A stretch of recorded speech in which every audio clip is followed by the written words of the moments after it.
Prezados irmãos, a paz de Cristo seja com todos. Nós abordaremos, dentro do Evangelho segundo o Espiritismo, o capítulo 5, intitulado O Cristo Consolador. O Cristo foi o nosso Consolador por excelência. Enviado por Deus Pai, Ele vem nos ensinar a palavra de amor, de perdão e de paz. Nos ensinar que o reino dos céus será conquistado não por sacrifício, mas através da benevolência, do perdão, da indulgência. E dentro desse aspecto, nós vamos encontrar, dentro do Evangelho de Mateus, uma passagem em que ele vai nos dizer: Vinde a mim, todos vós que estáis aflitos e sobrecarregados, que eu vos aliviarei. Tomai sobre vós o meu jugo e aprendei comigo, que sou brando e humilde de coração. E acharei repouso para vossas almas, pois é suave o meu jugo e leve o meu fardo. Jesus, então, é sabedor de que nós vivemos num mundo de prova e expiações. E nesse mundo nós nos confrontamos com diversos problemas, seja em razão da lei de ação e reação, em que estamos expiando faltas de vidas passadas, seja em razão de provas que necessitamos para que nós possamos evoluir e progredir. Então, todos nós passamos, às vezes, por desilusões, perdas de entes queridos, por enfermidades, por dores, por decepções. E o grande diferencial disso vai ser como nós iremos enfrentar este problema. Aquele que é materializado, que é voltado então apenas para a matéria e que deposita a sua confiança apenas no dinheiro, na posse, no poder, muitas vezes, perante essas situações, ele entrará em desespero, ficará às vezes deprimido e muitos até recorrem ao suicídio. Mas Cristo, sabendo dessa questão, ele vem nos dar o alívio. E esse alívio que ele vem nos dar, ele vem falar que é necessário uma coisa, que nós tomemos o seu jugo e aprendemos com ele. O seu jugo é os seus ensinamentos, é a lei de Deus, é a lei do amor, da fraternidade, da misericórdia. A partir do momento, então, que nós começamos a aprender com ele e aprendermos a humildade, a mansidão, nós encontraremos repouso para nossas almas. Ele nos fala e está nos mostrar, então, a questão da vida futura, que muitas das vezes nós ficamos focados no aqui e agora, no ter vantagem das coisas e nos esquecemos do essencial, que somos espíritos e que aqui vivemos para que nós possamos alcançar a nossa evolução, a fim de podermos angariar melhor lugar em nossa vida. Então, o jugo do Cristo é suave. É suave porque ele não nos exige sacrifício, ele apenas vai nos exigir uma mudança de comportamento.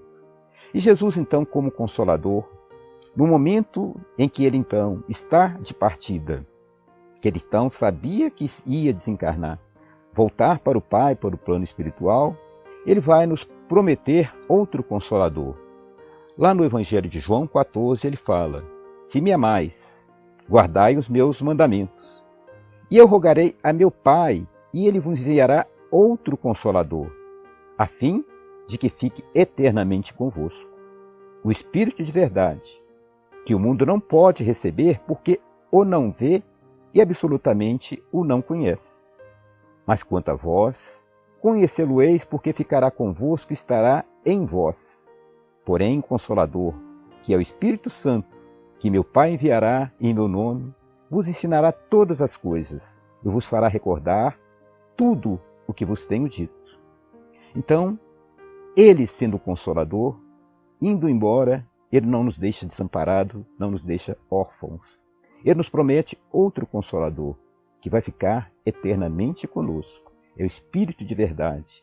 Ele fala que o mundo não reconhece, mas que nós podemos reconhecer. Por que o mundo não reconhece? Porque o mundo ainda não recebe a lei de Deus, não abriu o coração para entender as coisas espirituais. Está apenas vinculado às questões materiais. Então, para que nós possamos então receber esse Consolador, nós temos que abrir o coração para o amor, abrir o coração para o entendimento dos ensinamentos que o Cristo vai nos ofertar. Então, quando então nós fazemos isso, Ele estará conosco. E Ele vai nos ensinar todas as coisas. Quer dizer, então, que o Cristo não nos ensinou tudo, que ainda deixou para que no momento oportuno, de acordo com a nossa evolução espiritual, com a nossa evolução intelectual, recebêssemos novos ensinamentos. E nos fala que vai nos recordar de tudo. Isso quer dizer que nós esquecemos muita coisa ou não aprendemos adequadamente. Então nos é dada a oportunidade de ampliarmos os nossos conhecimentos, os nossos horizontes, para adentrarmos no reino dos céus. No prefácio do Evangelho segundo o Espiritismo, existe uma mensagem do Espírito de verdade, em que ele nos fala: os Espíritos do Senhor, que são as virtudes dos céus, com imenso exército que se movimenta ao receber as ordens do seu comando, espalham-se por toda a superfície da terra, e semelhantes a estrelas cadentes, vêm iluminar os caminhos e abrir olhos aos cegos. Eu vos digo em verdade que são chegados tempos em que todas as coisas hão de ser restabelecidas no seu verdadeiro sentido, para dissipar as trevas, confundir os orgulhosos e glorificar os justos. Então, o advinto do Espiritismo, através do Espírito de verdade, ele vai solidificar a presença do Consolador prometido.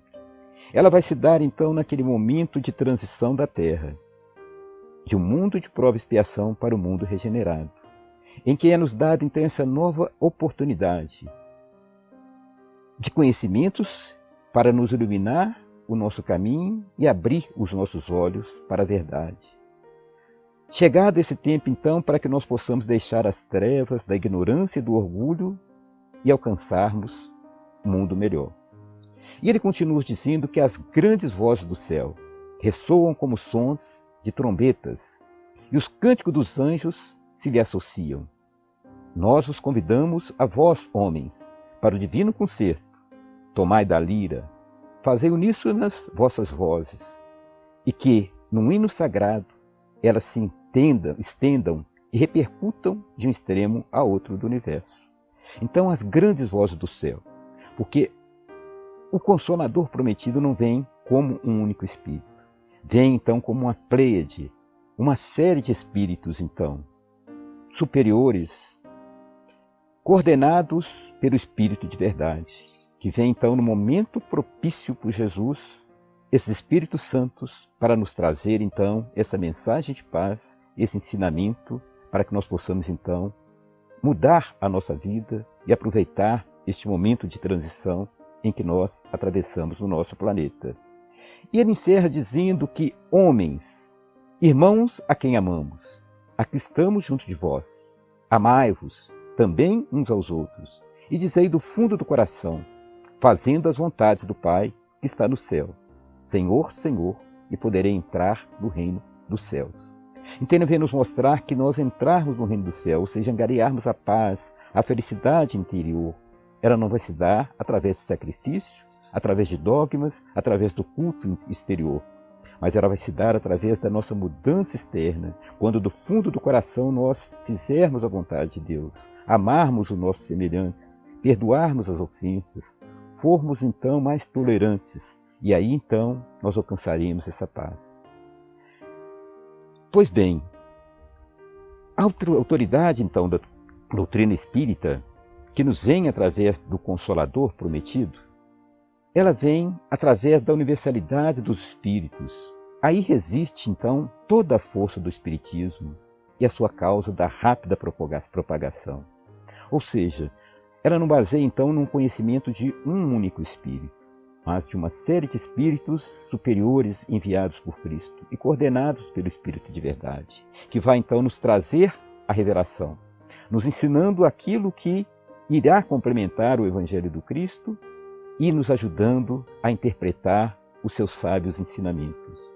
Então, a concordância do ensino dos Espíritos é a melhor comprovação da eficácia do Espiritismo. A partir do momento, então, que há essa concordância em torno das leis morais, em torno das leis de Deus, é uma garantia, então, séria que vai existir para o ensino do Espírito. A concordância que haja entre as revelações, que elas sejam espontaneamente, que se façam espontaneamente, servindo-se de grande número de médios estranhos uns aos outros em vários lugares. Então, o que acontece? Kardec também não trabalha sozinho. No plano espiritual, nós temos o Espírito de Verdade coordenando uma legião de espíritos superiores. E no plano material, Kardec coordenando uma série de médiuns. De tal forma que essa autoridade da doutrina, ela advém do fato que um único homem poderia, às vezes, interpretar erroneamente a mensagem que recebe, ou, às vezes, ir por caminhos errados pela sua vaidade, pelo seu orgulho. E um único espírito talvez não soubesse todas as coisas ou pudesse até dar informações erradas. Então aí nos vem essa garantia dada por Jesus, que essa revelação então se cerca desse cuidado. De tal forma que Kardec recebe a comunicação de cerca de 1000 centros espíritas sérios, que estavam disseminados pelos mais diversos pontos da Terra. E nesses pontos ele escreve as suas perguntas e vai encaminhar para esses médiuns, sem que um soubesse do outro, sem que um conhecesse o outro. E as perguntas, então, que eram recebidas, eram recolhidas.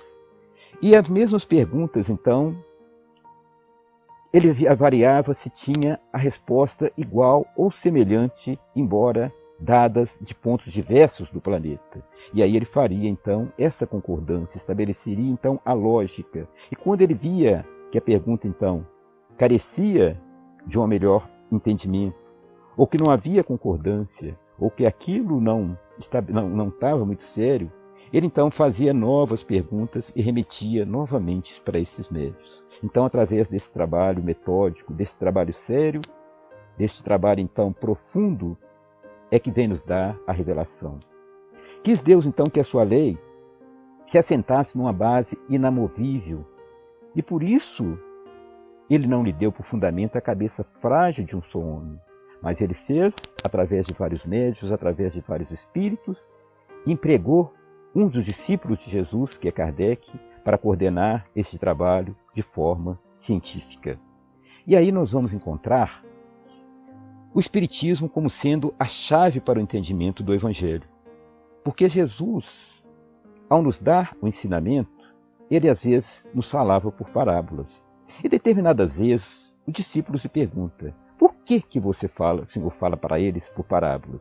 E Jesus responde: para que vendo não vejam, e ouvindo não ouçam, e mudem o seu comportamento, abra o seu coração para que eu entre e eu os cure.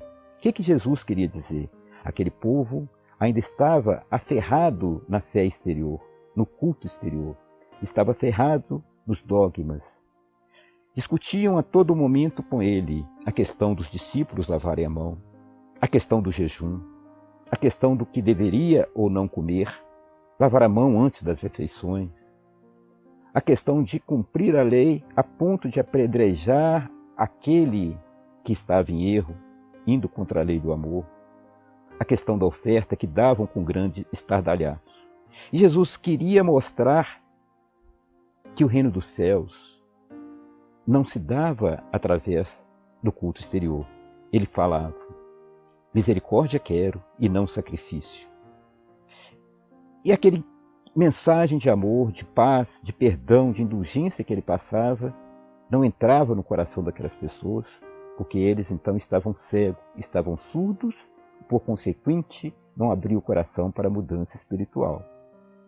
Jesus então, sabendo disso e sabendo da nossa necessidade, no momento oportuno, ele então nos envia o Consolador prometido, para que então nós, dentro dessa nova oportunidade, nós possamos então abrir os nossos corações para fazermos jus a essa nova mudança, a essa nova era que virá através de um mundo regenerado. E dentro do Evangelho segundo o Espiritismo, neste capítulo, o Espírito de Verdade nos traz uma mensagem em que ele nos deixa um ensinamento fundamental. ele vai nos falar que o primeiro ensinamento que nós devemos seguir é amar. Espírita, amai-vos. Eis o primeiro ensinamento. Esse ensinamento está em conformidade com aquele mandamento que o Cristo nos fala que é o maior. Amai a Deus sobre todas as coisas e ao próximo como a ti mesmo. E dele advém aquela regra áurea que o Cristo nos ensina. Fazei ao outro aquilo que queres que ele vos faça. Então, a partir do momento que nós nos pautarmos pelo amor, nós estaremos nos pacificando o nosso entorno, a nossa família, o nosso trabalho, a nossa comunidade, a sociedade, pacificando o mundo. Nós, então, estaremos abrindo mão do ódio, das guerras, das desavenças. E aí advém o segundo ensinamento: instruí-vos. A instrução, tanto religiosa, para que nós possamos, então, ter maior conhecimento, como a instrução científica, que nós possamos estudar, abrir a nossa cabeça. Isso vai nos levar a ter uma fé raciocinada, uma fé que vai enfrentar a razão frente a frente em qualquer circunstância da humanidade. E aí, quando então nós nos apoderarmos desses dois ensinamentos, amai e instruí-vos, nós então estaremos deixando crescer as nossas duas asas, de tal forma que aquele ser criado simples e ignorante, ou seja, que não sabe o que é o amor, ignorante que não tem conhecimento, ele vai crescer então em amor e vai crescer em conhecimento para alcançar a sabedoria até chegar ao ponto de alcançar então o amor incondicional. E isso então vai nos abrir a porta para o progresso, para a nossa evolução e para alcançarmos o reino dos céus. E o Espírito de verdade vai nos dizer que no cristianismo encontram-se todas as verdades. São de origem humana os erros que nele se enraizaram. Então Cristo nos dá a verdade da forma de alcançarmos a nossa salvação, através do amor, da misericórdia, do perdão, da indulgência. Mas ao longo do tempo nós nos desviamos deste caminho e fomos criando novos dogmas, criando novos cultos exteriores, criando novas situações que nos afastaram da misericórdia. E então vem, neste momento, o Espiritismo, como um cristianismo redivivo, para nos mostrar o caminho, da simplicidade, da humildade, do amor. E ele então encerra nos ensinando: irmãos, nada perece. Jesus Cristo é o vencedor do mal.